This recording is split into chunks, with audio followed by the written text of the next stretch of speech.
Hey everyone, hopefully you're having a good day. My name's Andy. My channel's Finding Value. Today we're going to go through Twitter like we normally do, see what people are sharing on social media. It's related usually to three topics: wealth building, commodities, and or financial topics. Let's dive in, see what people are talking about, and I'm going to give you a whole bunch of my financial opinions as we go through it. If you want to follow me, it's at finding_finance. And if you want to join our community, we do have a discount going on, finding-value.com. Holidays is the discount. And you can check in the description link what that discount is. So lower rates will set U.S. housing on fire. The industrial cycle is turning and inventories are low. Throw in the IRA. Sounds bullish commodities to me. I agree. I agree. I do think lower rates will set U.S. housing on fire. Have you guys checked the banking stocks along with the home builders? They are ripping to the upside. I also think when rates go down, precious metals could do some crazy stuff. And I'm going to see if they're going to try to hold this thing down. I think they're going to get desperate. If they lose control of the precious metals market, I don't know what this could get real interesting very, very quickly. We'll see. Warren Buffett and Berkshire Hathaway just filed for its purchase of 10.5 million shares of Occidental for 588.7 million. So here we go. We've got Buffett loading in to Occidental, which is an natural gas company in America. Going to get very interesting. Lance, the average 30-year fixed mortgage rate falls to 6.82% following the Fed presser. That's the lowest reading since May of 18th. Housing affordability has improved considerably since October's high of 8%. So we're going to see mortgage rates fall here with the decline of the 10-year yield. And I think this is going to be a fire. This is not even going to be a fire. It's going to be like a rocket ship burner underneath the housing market, perhaps. So let's watch housing starts. Let's watch inventory levels. And as this progresses through and as rates go down, we want to see housing starts increase. If housing starts increase, we have the exact scenario that we've seen in history, almost to the T, that would put us in the 2002, 2003 timeframe, maybe a hair before it. So rates go up, we get a slowdown in the market, the Fed pauses and or drops rates back down. And that's exactly where we're at today. And that's when the housing market took off in 2002, 2003, 4, 5, 6, and then peaked in 05, 06. And then it really fell apart in 08. Peter Linder says, my prediction yesterday that we have reached the bottom for oil prices and for oil-weighted producers, shares received considerable criticism. Well, so far, my call has been the correct one. And I now believe that today was the beginning of a long-term positive trend. That very well could be the case. I know that oil is just absolutely cheap, along with natural gas. So from a valuation standpoint, I definitely think those are just ridiculously cheap. But I also think precious metals are the mining companies are just ridiculously cheap. There's so many things that are ridiculously cheap that you kind of have to sift through what you want to buy and where your money is best deployed. And that is one of the hardest things to do as an investor when you've got so many options right now. You've got copper. Copper stocks are cheap. They are copper has broken out and it looks like it wants to go up. Everything looks like it wants to go up. So we'll see if the follow through is there. And looking at, I would say, some of these ratios, it's tough to decipher what to go into because everything is so cheap on the commodities front. Market is now pricing in 6 cuts in 2024. 6 cuts? Holy crap. So we could see maybe a big move to the downside. Now, here's the downside of this, all right? I know everybody thinks that these cuts are going to be positive. The thing that I'm going to say is generally when the yield curve uninverts, that is when you get a problem in the market. So I know people are incredibly bullish, but Why is Powell cutting rates? What is the reason and why is he backtracking so fast? If there's a problem in the market, it's probably too late if he recognizes it to make up for it with declining interest rates quickly. So, what is he seeing and how bad is it? That's really the question. And should we be prepared for a potential slowdown market sell off, which is opposite of what most other people are thinking at this time? And I don't have a great answer for you because I don't know what he sees, obviously, but I don't think it would be bad to get prepared for something that could go in the opposite direction. It says the Fed is done. Next stop, US dollar declines. Completely agree there. Oil gets more expensive in US dollar and cheaper everywhere else as it's priced in other currencies. Demand increases as price declines for those other countries. We're also going to see emerging markets go up if we see the dollar get weaker. We've got 1 billion people in the first world that use 16 barrels per capita, 7 billion in the third world that use 3 barrels per capita. Future demand increases are in the third world. One more barrel per capita in the third world equals 9 million barrels per day increase in demand. I'll be honest, guys, I don't know if we can increase production. I don't know if we can increase production, 10, 20 million barrels. I don't know. We'll have to see. So is the third world going to be able to, consume as many barrels of oil as some of the first world? I don't know. I don't know if there's enough barrels of oil to go around. That's where it gets real tricky. And barrels of oil is basically GDP, gross domestic product. So again, we're going to watch oil production, see what happens over the next 10, 20 years. But the decline rates also have to be taken into consideration. Decline rates of every single year is roughly 7 million barrels. So let's say we want to grow production by 3 million barrels in a year, and you have to offset the 7 million barrels a year. You need to grow 10 million barrels per year every year to grow at 3 million barrels per year, roughly speaking. That's a Saudi Arabia every single year. Can we produce a Saudi Arabia every single year for the next 30, 40, 50 years? I don't think so. I don't think so. I don't even know if we can do it for 10 years. I don't know if we can do it for 3 years. So that's the setup. That is the setup. Tavi says this might have been the most politically influenced Fed press I have seen in my career. None of us own enough hard assets, and the war against inflation is far from over. You got that right. You got that right, Tavi. Says no way. Fed holds rates steady indicates 3 cuts coming in 2024. Watch the dollar, guys. Watch housing starts. This can get real interesting. Maybe they're doing it because of the deficit. Maybe they're doing it because the economy is slowing down in terms of manufacturing PMI and all those metrics. But yeah, tough to say what the reason is behind Powell doing that. Now that the Fed is claiming victory over inflation, the dollar should tank and commodity prices should spike. That will reverse the decline in the CPI, put downward pressure on employment and GDP growth, and upward pressure on long-term interest rates. Inflation is the winner. Well, unless we have a problem in the system, and if his only reason lowering rates is because there's a problem, we could see a dramatic move lower in rates in the short term.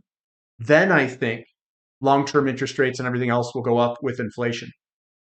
I just don't know why he lowered it, and he's not going to come out and tell anybody. So that's really the question. Is the yield curve going to invert, and is there a problem in the market?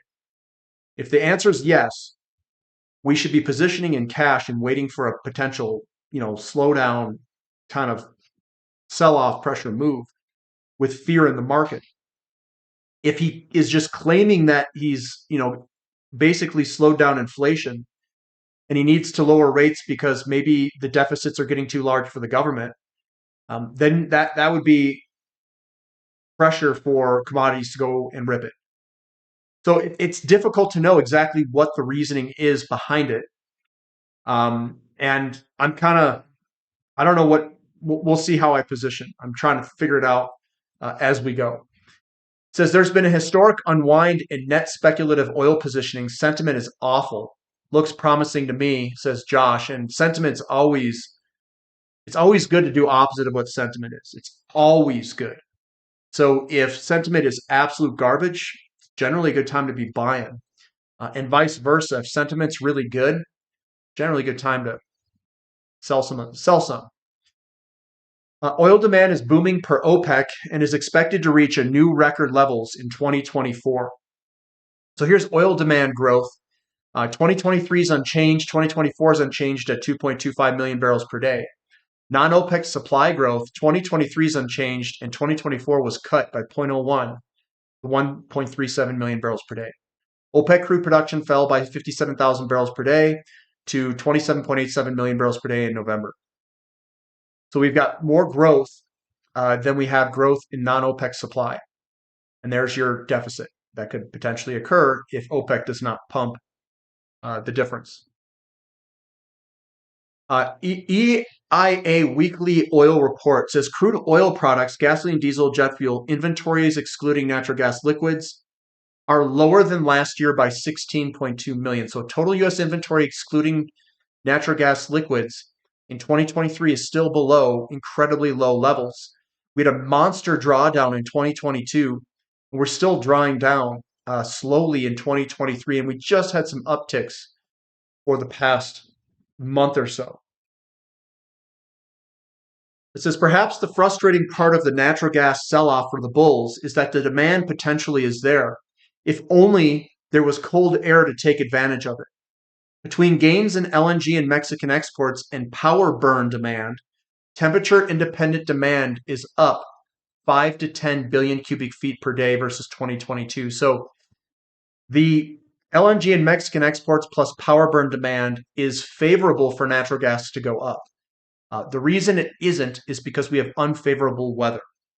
We have bearish weather. So that's what is driving this. So if you look at the exports plus power burn year over year, you can see that we are moving upward in power burn, and that's for generating electricity and stuff like that. High decline rates mean a lot of activities required just to keep production from falling. Keep that in mind, those decline rates that we've got. So we need a lot of drilling to occur just to stay flat. And as the world gets squeezed, I think it's going to squeeze the onshore drilling companies even more than offshore. I know there's a lot of growth in offshore and it's going to squeeze that, but where's the growth actually going to come from? If you can't build the equipment offshore, well, then they're going to be limited to how much they can actually produce. They're going to hit a wall where they can't really produce more than a certain amount just because they have all of their rigs contracted out. So I think onshore is going to get squeezed as well. And I think the whole energy service capacity of the world is going to get squeezed. And think about this. High decline rates mean a lot of activities required to just keep production flat or from falling. We are going to have to drill more to get less if we do get declines. And we're going to have to drill even more and harder to stay flat. That means I think the energy service companies could make more money because of the natural decline of a lot of the production in the world. Gold's not your enemy. Saylor and company have brainwashed you all. I just thought this was funny. But a lot of the people in Bitcoin and a lot of these other cryptocurrencies, they are all kind of herd mentality. And Saylor's kind of their herder. I don't really hear unique arguments. I mean, the only argument that I can think of that would be positive for crypto, one of a strong case would be if your government has problems with you, you can just walk out or take a plane out of here and you can re-access your crypto in a different country without moving anything. That I think is very powerful. So that makes sense. But the trust that is required by this man-made thing is where I just can't get over it. You're basically dealing with, you need more people to adopt this for the price to either stay flat or go up. And that by definition kind of is a Ponzi scheme to some extent. You could say the same thing with gold, but gold is not man-made. Silver is not man-made. It's got tons of utility for things that we use that are of value that is just unimaginable to humans if you were to take it out of the world. The electricity capacity and the resistance to the electron flow, silver is one of the best metals out there. And it is dirt cheap for what we do in the world. The intrinsic value of silver and a lot of these other metals is off the page. Can't say that about Bitcoin necessarily, and we don't know. Supercomputers are going to probably pick this thing apart. There's so many things that can occur that is going to expose weaknesses in the design of the system. And that's where I get afraid when you try to buy something that we view with current day technology. But how's this thing going to pick it apart with supercomputers? What is AI going to do? What are all these things that could really, that we can't even think about? And what are they going to create? Basically, if AI is as big as it's going to be, and is powerful as what most people are going to say it's going to be, Bitcoin wouldn't even be in this world. We're going to come up with something way better. And the only value there would be in the world is all the commodities that are in the ground and the land that people own. Everything else, AI is just going to turn all these companies into commodity generating machines where they just try to pump stuff through in the most efficient manner. And that's where it gets kind of interesting. Look at that. For the second week in a row, there's a negative adjustment. Translation, the EIA said more oil came into the U.S. from production and imports than really did come in. How much? Over 1 million barrels per day, or 7.3 million barrels over the week. What's going on here with this adjustment that they have? Are they cooking the books to try to bring the price of oil lower? What are they doing with this? I'm seeing a lot of errors in the EIA's way of calculating this stuff. And I'm not saying that I've got a better method to calculate it, but it seems very fishy. And 1 million barrels per day, that's massive on a weekly basis. 7.3 million barrels of basically adjustment in a week. My God, like this could get really ugly with our inventory levels getting at critically low levels if the data that we are being fed is completely wrong. NBC bombshell, if you get hit by a truck, you could die, developing. It says, as vehicles get bigger and heavier, they also get deadlier. Tesla's new Cybertruck is 6,800-pound electric car, would be lethal to pedestrians and occupants of lighter vehicles in the case of an accident, experts say. And I'll be honest, guys, I rode in an electric vehicle. I rode a Tesla Plaid Performance model, I think it was. And it was the one that generates like 1,000 horsepower. I drove it on a track with a really good driver. I consider myself to be a pretty good driver too. And we had 315, 3018s all around on the car. And they were basically race tires. That thing accelerates so fast, it doesn't even feel like a car. And the thing that gets really dangerous is the acceleration is so fast and the weight is so much that you literally cook the brakes very quickly. I mean, you got to get on the brakes way faster than most gasoline cars because of the weight and the speed it can generate. The kinetic energy in these gigantic trucks like this and the electric vehicle speed makes this a deadly weapon. And I'll be honest, I don't think they should be allowed on the road. They should definitely not be allowed on the road. They are so fast and so heavy, and it is so much different than a regular gasoline-powered car that I would say that it is absolutely lethal.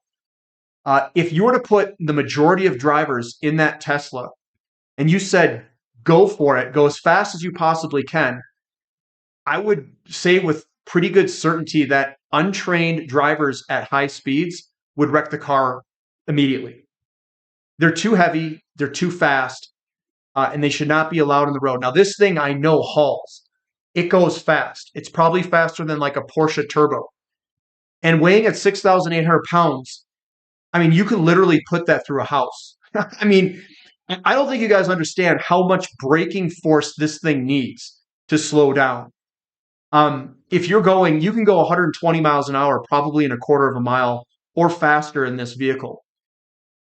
And I don't know how you probably have to have 500 feet to slow that down or more. Maybe even more than 500 feet. You might even need like a quarter of a mile to slow that thing back down.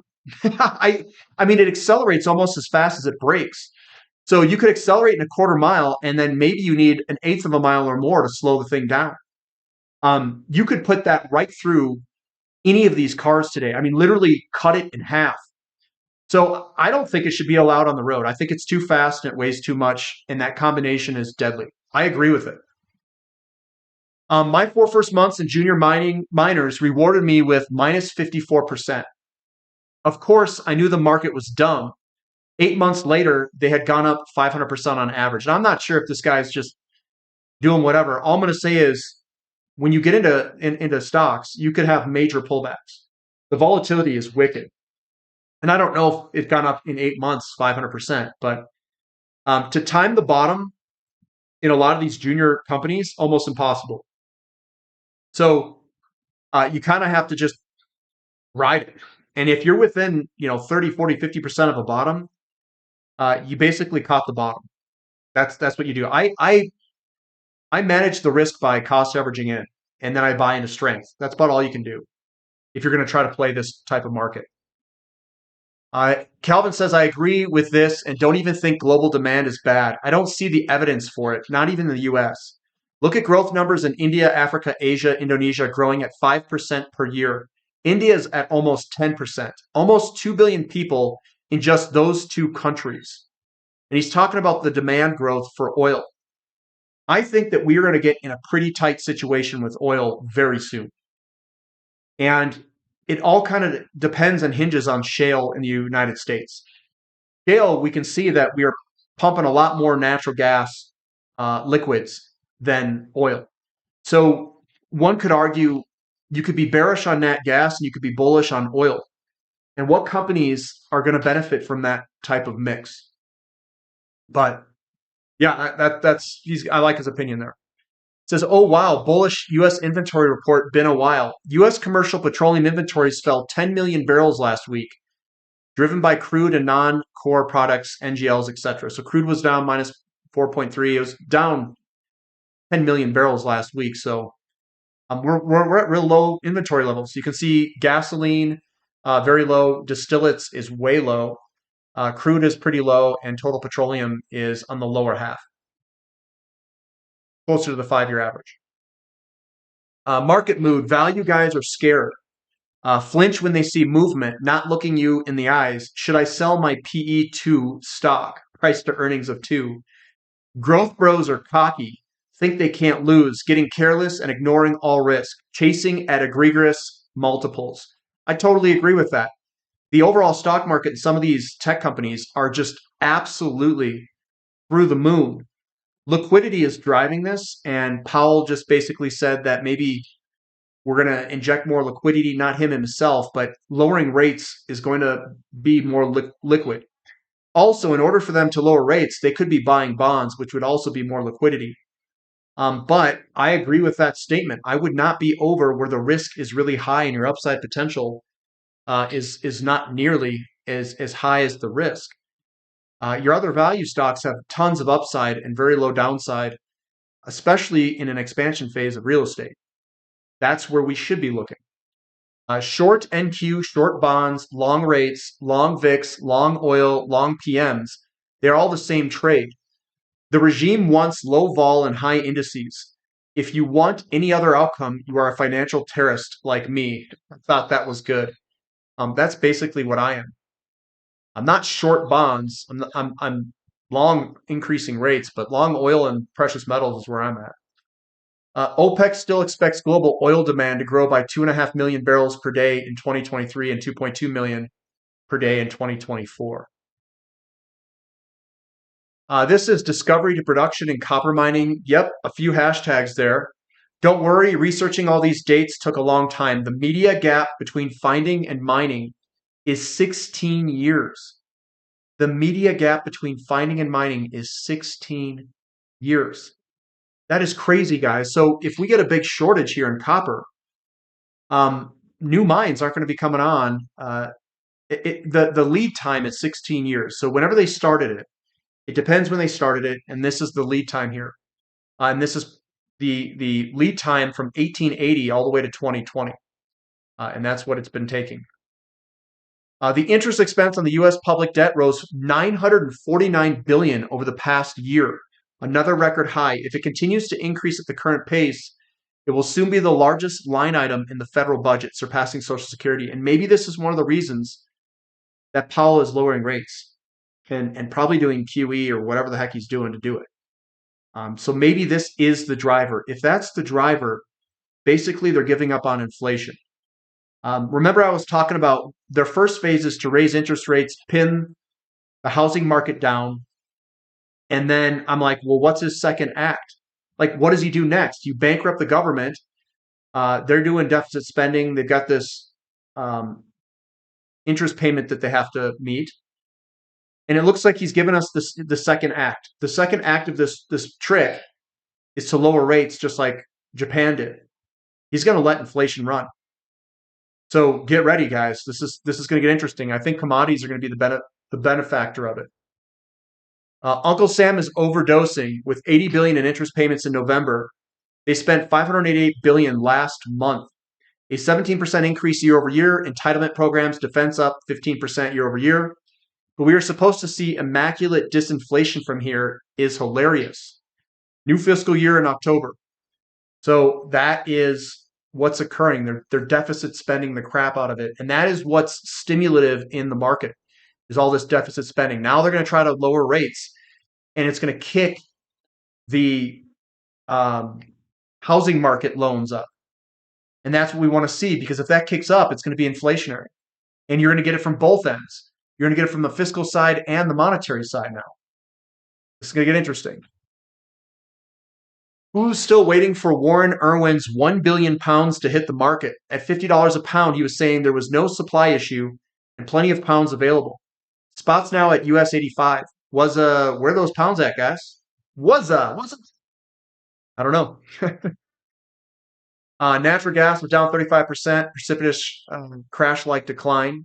It's now the most oversold commodity market in the world, with the most bearish investor sentiment, a DSI rating of 9 as of today's close.